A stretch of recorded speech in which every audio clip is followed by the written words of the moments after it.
नमस्ते बच्चों, मैं राहुल त्यागी, आपका विषय अध्यापक कक्षा 12 समाजशास्त्र। समाजशास्त्र के हम चैप्टर नंबर 5 को पढ़ रहे हैं, जिसमें हम सामाजिक विषमता एवं बहिष्कार के बारे में पढ़ रहे थे।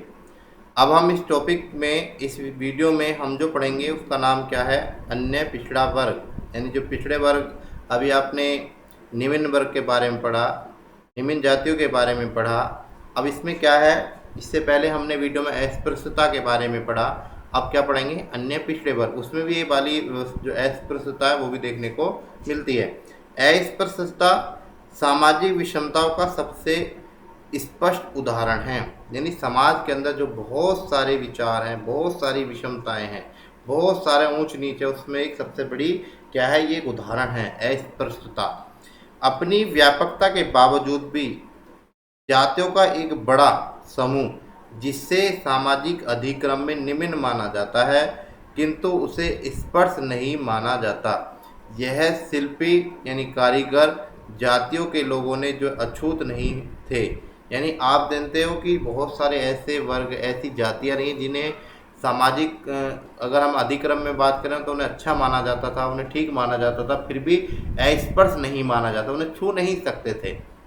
कहते हैं भारतीय संविधान में यह स्वीकार किया गया कि अनुसूचित जाति, अनुसूचित जनजाति के अतिरिक्त समाज में ऐसा समूह मौजूद है जो सामाजिक असुविधाओं से पीड़ित है, जो समाज के अंदर जो सुविधाएं होनी चाहिए, जो उनकी ज़रूरतें होनी चाहिए, उनसे क्या है, पूरी तरीके से पीड़ित है। ऐसे समूहों को आमतौर पर सामाजिक और आर्थिक रूप से पिछड़े वर्ग की संज्ञा दी जाती है। किस वर्ग की संज्ञा दी जाती है बच्चों? पिछड़े वर्ग की संज्ञा, जो नहीं पीछे रह गया, ऐसे वर्ग की संज्ञा दी जाती है। बोलचाल में इन्हें अन्य पिछड़ा वर्ग भी शब्दों के साथ संवैधानिक आधार प्राप्त हुआ है। अगर हम इसे बोलचाल में इन्हें अगर देखते हैं तो अन्य पिछड़ा वर्ग का रूप माना जाता है। अनुसूचित जनजाति की श्रेणी की तरह, जिस तरीके अनुसूचित जनजातियां हैं उनकी श्रेणी की तरह ही अन्य पिछड़े वर्ग को भी नकारात्मक रूप से, अर्थात वह क्या नहीं है के आधार पर परिभाषित किया जाता है। वह न तो अगड़ी जाति का हिस्सा है, न ही वो दलित समूह का भाग है। यानी वो हिस्सा ना तो वो अगड़ी जाति मतलब उच्च जाति का हिस्सा माना जाता है, ना वो पिछड़ी निम्न जाति का हिस्सा माना जाता है। इसलिए वो है क्या, ये क्वेश्चन आता है। वे भारत के सभी धर्मों में पाई जाती हैं। इनकी समान परंपरागत व्यवहारिक पहचान है। यानी कहते हैं इस तरीके की जो इनकी पहचान है वो परंपरागत रूप से है, व्यवहारिक रूप से पहचान देखने को मिलती है। क्या कहा जाता है इसमें कि एक दिन एक बात कही शहर की दया भगवान ने। एक दिन किसी ने 20वीं शताब्दी के शहर को खोदा और आकलन किया। खोदना मतलब खोजा, उसमें देखा जाके आकलन किया कि दिलचस्प शिल्पलेख विवरण इस प्रकार था। यह पानी का नलका सभी जातियों के सभी धर्मों के लिए खुला है। इसका क्या मतलब रहा होगा? यहाँ यह नहीं कि यह समाज बटा हुआ था, उनमें से कुछ भी स्थिति ऊंची थी और बाकी की कुछ कैसी थी, नीची थी। ठीक ही है, फिर भी तो यह शहर दफन होने लायक ही था, तो फिर लोग इसमें मशीन युग को क्यों कहते हैं? यही तो 20वीं शताब्दी का पाषाण युग प्रतीत होता है। एक व्यक्ति ने अपने विचार रखे कि ऐसा एक शहर है, उसमें मैंने जाकर देखा, एक आंकलन किया, अवलोकन किया, एक दिलचस्प बात देखी कि एक नलका है, नल मतलब नल है, पानी का सभी जाति धर्म लोग खुला हुआ है, लोग उसका इस्तेमाल करते हैं। इसलिए क्या कहा गया है, लास्ट में कहते हैं इसलिए मशीनी युग कहा गया है। पाषाण काल का एक प्रतीत 20वीं सदी का एक नया युग देखने को इसमें मिला है। यही कारण है कि अन्य पिछड़ा वर्ग दलित तथा आदिवासी की तुलना में अधिक विविधतापूर्ण समूह है। प्रथम प्रधानमंत्री पंडित जवाहरलाल नेहरू ने अन्य पिछड़े वर्ग के कल्याण के उपाय सुझाने के लिए काका काले की अध्यक्षता में, काका काले के कवि हुए हैं, एक लेखक हुए हैं, उनके रूप में प्रथम पिछड़ा वर्ग आयोग का गठन किया। प्रथम पिछड़ा वर्ग आयोग का गठन कब हुआ? इस आयोग ने 1953 में अपनी रिपोर्ट पेश की। इस समय की राजनीति परिस्थितियों के कारण रिपोर्ट को ठंडे बस्ते में रख दिया गया। ठंडा बस्ता मतलब जानते हैं बच्चों क्या होता है? यानी ऐसा बस्ता जिसको कोई नहीं देख रहा था, वो उसमें दबा दिया गया, बंद पड़ा रहा। 1956 के बाद अन्य पिछड़े वर्ग के मामले केंद्रीय स्तर की बजाय राज्य स्तर पर कार्यवाही का हिस्सा बन गया। 1956 के बाद ये केंद्रीय स्तर पर इस पर कोई बात नहीं हुई, फिर राज्य स्तर पर इस पर बात होने लगी। दक्षिण भारत के राज्यों में पिछड़ी जातियों ने आंदोलन की शुरुआत 20वीं शताब्दी के आरंभिक दशकों में ही हुई थी। यानी 20वीं शताब्दी की जब शुरुआत हुई तो जब इस समय इस जाति ने अपने आंदोलन की प्रक्रिया शुरू कर दी थी। सामाजिक आंदोलनों ने राजनीतिक रूप लिया। जब ये आंदोलन हुए तो जिसमें कुछ राजनेता भी, राजनीतिक पार्टियां भी अपना हिस्सा लेने लगी। दक्षिण के राज्यों में अन्य पिछड़े वर्ग के समस्याओं पर नीतियों का निर्माण पहले ही आरंभ कर दिया। बाद में इनकी चर्चा उत्तर भारत में भी हुई। वर्ष 1970 के दशक में केंद्रीय स्तर पर अन्य पिछड़ा वर्ग का मुद्दा तब सामने आया जब आपातकालीन इमरजेंसी की समाप्ति के बाद जनता पार्टी की सरकार का गठन हुआ। यानी भारतीय जनता पार्टी का गठन देखने को मिला। उस समय 1979 में बीपी मंडल की अध्यक्षता में दूसरा पिछड़ा वर्ग आयोग की नियुक्ति की गई। वर्ष 1990 के केंद्र सरकार ने मंडल आयोग की 10 वर्षीय पुरानी रिपोर्ट की क्रियान्वयन करने का निर्णय लेते हुए सरकार की नौकरियों के अन्य पिछड़ा वर्ग के लिए 27% आरक्षण की प्रक्रिया को तय करने की कार्य आरंभ किया। यह तत्कालीन राष्ट्रीय राजनीति के केंद्र विषय बन गया। जिस प्रकार से जनजाति, अनुसूचित जनजाति के लोगों को आरक्षण की प्रक्रिया से अपनाया गया, उन्हें आरक्षण दिया गया, उसी प्रकार अन्य पिछड़ा वर्ग को भी 27% का आरक्षण देने का प्रावधान किया गया और यह प्रक्रिया तत्कालीन राजनीतिक केंद्र विषय का विषय बन गया। देखिए क्या हुआ फिर। कहते हैं 1990 के दशक में उत्तर भारत की निम्न जातियों के आंदोलन से तेजी हुई थी, जिसमें दलित तथा अन्य पिछड़ी जातियां सम्मिलित थीं। अन्य पिछड़े वर्गों के मुद्दों पर राजनीतिकरण की संभावना को देखते हुए इसे बड़ी संख्या में राजनीतिक प्रभाव मतों के बदलाव की प्रक्रिया आरंभ हुई। राष्ट्रीय जनसंख्या आंकड़ों के अनुसार पिछड़े वर्ग के अनुपात 41% था। जो जनगणना हुई थी उसके आधार पर इनका जो अनुपात कितना था वो 41% था। राष्ट्रीय स्तर पर पिछड़े वर्ग को राजनीति का विषय बनाने की प्रक्रिया पहले ही संभव नहीं थी और इसी कारण कोलकाता आयोग की रिपोर्ट ठंडे बस्ते में डाल दिया गया था। तब मंडल आयोग की रिपोर्ट ने कि लंबे समय तक अपेक्षाकृत शिकार रही। यानी जिस प्रकार से ये जो पहली प्रक्रिया हुई थी पिछड़े वर्ग को अपनाने के लिए, पिछड़े वर्ग को आरक्षण देने की बात उसमें कही गई थी, वो फिलहाल कोलकाता आयोग ने उस रिपोर्ट को ठंडे बस्ते में डाल दिया था। उच्च स्तर के अन्य पिछड़े वर्ग का अधिकांश भूस्वामी जातियाँ थीं, यानी जिनके पास जमीनें थीं। तब ग्रामीण क्षेत्रों में प्रभावशाली वर्ग था, उस प्रकार के जिनके पास जमीन थी वो लोग प्रभावशाली थे। और निम्न स्तर के अन्य पिछड़े वर्ग जो बहुत गरीब था तथा सुविधाओं से वंचित होने के कारण सामाजिक, राजनीतिक, आर्थिक रूप से अनुसूचित जाति के निकट ही है, बीच घोर असमानता पाई जाती है। इस विषय में राजनीतिक श्रेणी में समस्याओं के समाधान को कठिन बना दिया। भू स्वामित्व राजनीतिक प्रतिनिधित्व को छोड़कर आज भी अन्य पिछड़े वर्ग की संख्या अन्य क्षेत्रों में काफ़ी कम है। उच्च स्तर के अन्य पिछड़े वर्ग को ग्रामीण क्षेत्रों में प्रभुत्व बना हुआ है, लेकिन नगरीय क्षेत्र ने इसका स्थायी अच्छी नहीं है। जो इनकी स्थिति क्या है वो अच्छी नहीं है, अर्थात यहाँ उनकी स्थिति काफ़ी हद तक अनुसूचित जाति के, जनजाति के समान ही है। कहाँ पर नहीं है? जो नगर के अंदर देखने को उनकी स्थिति मिलती है, अन्य पिछड़े वर्गों की जो स्थिति है वो आज भी देखने को नहीं मिलती है। फिर भी गाँव में ऐसी स्थिति आज भी देखने को नहीं मिलती है। गाँव में किस तरह आज भी बदलाव देखने को मिलता है, पर शहरों के अंदर ऐसी स्थिति आज भी देखने को, नगरों के अंदर ऐसी स्थिति देखने को आज भी मिलती है। अब इसमें ये तो था दलित वर्ग की बात, नहीं सॉरी पिछड़े अन्य पिछड़े वर्ग की बात थी। अब क्या है? आदिवासियों का संघर्ष। अब कौन सी बात शुरू होती है बच्चों? आदिवासियों का संघर्ष। क्या है बच्चों इसमें? भारतीय संविधान में अनुसूचित जाति की तरह ही अनुसूचित जनजाति की पहचान निर्धन, शक्तिहीन तथा सामाजिक रूप से पीड़ित समूह के रूप में की गई।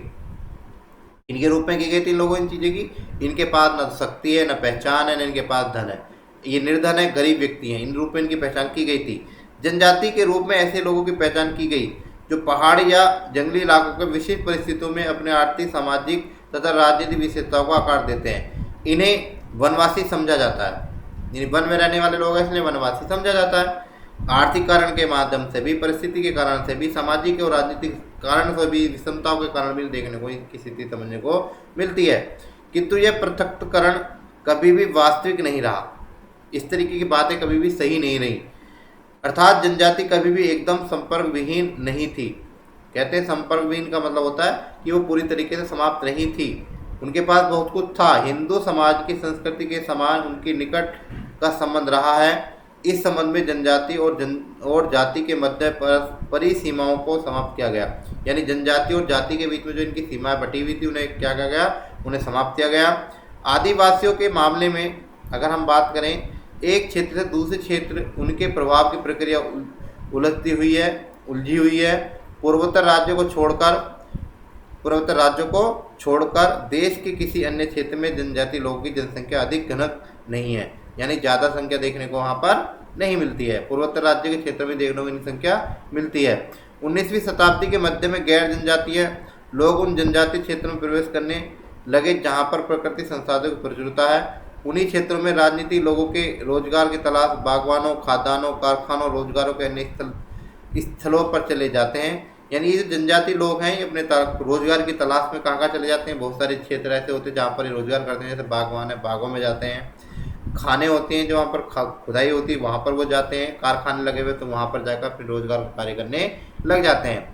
यानी ज़्यादातर पूर्वोत्तर राज्य की अगर बात करें, पहले भी टॉपिक में हम पढ़ा चुके हैं कि ऐसे छत्तीसगढ़, बिहार देखने को जैसे लोग जो राज्य है वहाँ की इनकी बात में अगर की जाती है तो वहाँ पर ज़्यादातर देखने को ये मिल जाते हैं। ठीक है बच्चों, जनजाति लोगों की घनन जनसंख्या वाले क्षेत्रों की स्थिति अधिक खराब है और इसका कारण आर्थिक और सामाजिक भी रहा है। गरीबी तथा शोषण की जिन परिस्थितियों में आदिवासी अपना जीवन व्यतीत करते हैं, इसका ऐतिहासिक कारण यह है कि उपनिवेशिक सरकार का शोषण तंत्र रहा है। यानी जब औपनिवेशिक काल यानी अंग्रेजी शासनकाल चला था, उन्होंने भी इनका क्या किया था, शोषण इनका किया था।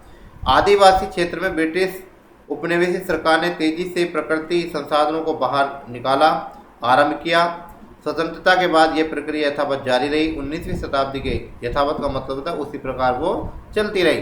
पहले अंग्रेजों ने उनके साथ शोषण की प्रक्रिया करी, फिर आदिवासियों के साथ, फिर वो जब वो उनका भारत आज़ाद हो गया, देश आज़ाद हो गया, उसके बाद भी प्रक्रिया यथावत चलती रही। 19वीं शताब्दी के उत्तरार्ध में यानी 19वीं शताब्दी के प्रारंभ में ही औपनिवेशिक शासन ने जंगलों के उपयोग के क्या कर आरक्षित कर लिया, यानी उसे अपने अधीन ले लिया। आदिवासियों ने उस क्षेत्र को वनोपज इकट्ठा करने तथा वनों में झूम खेती करने की प्रतिबंध किया गया। यानी वहाँ पर लोग अपनी रोज़मर्रा की ज़िंदगी को नहीं कर सकते, अपनी खेती नहीं कर सकते, इस तरीके से उसे पूरी तरीके से प्रतिबंध कर दिया। उन्हें उनके वन अधिकारों से पृथक किया गया, यानी जो वनों के उनके अधिकार थे वो पूरी तरीके से समाप्त कर दिए गए। इमारतें लकड़ियों का प्रयोग करने के लिए भी वनों को आरक्षित घोषित कर दिया गया। यानी जो इमारत की लकड़ी है उनका प्रयोग करने के लिए भी वनों को क्या कर दिया, पूरी तरीके से संरक्षित कर दिया गया। पूरी तरीके से वहाँ पर कोई भी इस प्रकार से लकड़ियाँ प्राप्त नहीं कर सकता। सरकार की वन नीतियों के आधार पर आदिवासियों की आजीविका के संसाधनों को समाप्त किया गया। उनके जीवन को अभावग्रस्त असुरक्षित बना दिया गया। यानी पूरी तरीके से उनके जीवन को ऐसा कर दिया कि वो अपना जीवन नहीं जी सकते थे, उन्हें असुरक्षित बना दिया गया। वनों उपजों तथा खेती के लिए जमीन छीन जाने के कारण आदिवासियों द्वारा मजदूरों को अवैध रूप से वनों का उत्पादक का प्रयोग किया जाने लगा। यानी उन्हें अवैध रूप से उनसे काम कराए जाने लगे, जिस कारण उन्हें घुसपैठी तथा अपराधी मानकर दंडित भी किया जाने लगा। कभी कभी वो क्या करते थे, अपने जीवन यापन करने के लिए वो वनों में घुस जाते थे, इसलिए उनका नाम घुसपैठी भी रख दिया, अपराधी भी मानकर उन्हें सजा भी दी जाने लगी। आदिवासियों की मजदूरी की तलाश करनी पड़ी, उन्हें दैनिक मजदूरी करने के लिए विवश होने पड़ा। इस प्रकार से उन्होंने अपनी जमीनों को और जंगलों को छोड़कर जाना पड़ा। आदिवासी जो लोग थे उन्हें अपनी मजदूरी की तलाश के लिए इधर से उधर जाना भी पड़ा। रोज की जिंदगी लिए अपने जीवन यापन चलाने के रोज की दैनिक मजदूरी के लिए उन्होंने विवश होना पड़ा और जंगलों को छोड़कर और ज़मीन को छोड़कर उन्हें वहाँ से जाना पड़ा। इस प्रकार से देखिए किस प्रकार के चित्र दिखाया गया है, इसमें सारी चीज़ें दर्शाई गई हैं। ये लोग बेचारे अपना आपको छोड़कर चले गए घर बार को। स्वतंत्रता के उपरांत आदिवासियों का जीवन सरल तथा सुगम होना चाहिए था। जब देश आज़ाद हो गया उसके बाद ये इनकी स्थिति में बदलाव होना चाहिए था, किंतु ऐसा नहीं हुआ। इसका कारण यह यहाँ पर सरकारी नियंत्रण यथावत जारी रखना था। वनों की कटाई, प्रकृति संसाधनों के दोहन में तेजी आई। भारत में जो आपके पूंजीवादी और औद्योगिकरण की नीति अपनाई गई, जिसे अपनाने के लिए खनिजों तथा विद्युत उत्पादन संसाधनों की आवश्यकता थी और आदिवासी क्षेत्रों में ही ये प्राप्त हो सकता था। इसलिए उन्होंने इसमें बदलाव नहीं किया, क्योंकि जब उत्पादन संसाधनों विद्युत उत्पादन में जो संसाधनों की आवश्यकता होती है वो कहाँ पर पाया जाता था, वो जंगलों में ही, आदिवासी क्षेत्रों में ही पाया जाता था।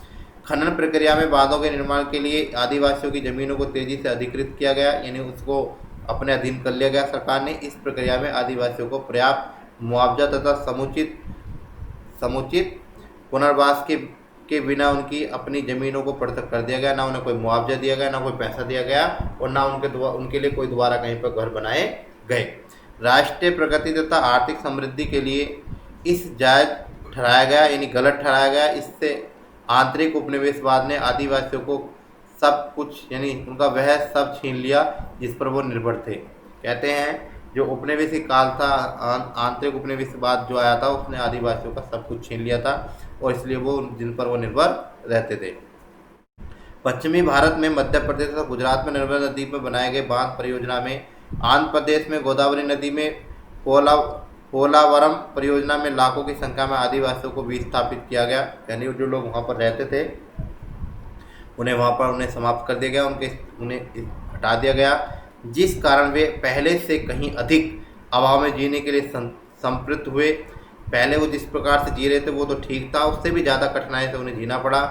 वर्ष 1990 के दशक में इस प्रक्रिया ने जोर पकड़ा, जब भारत सरकार ने आर्थिक उदारीकरण की नीति के तहत निवेश की स्वीकृति दी।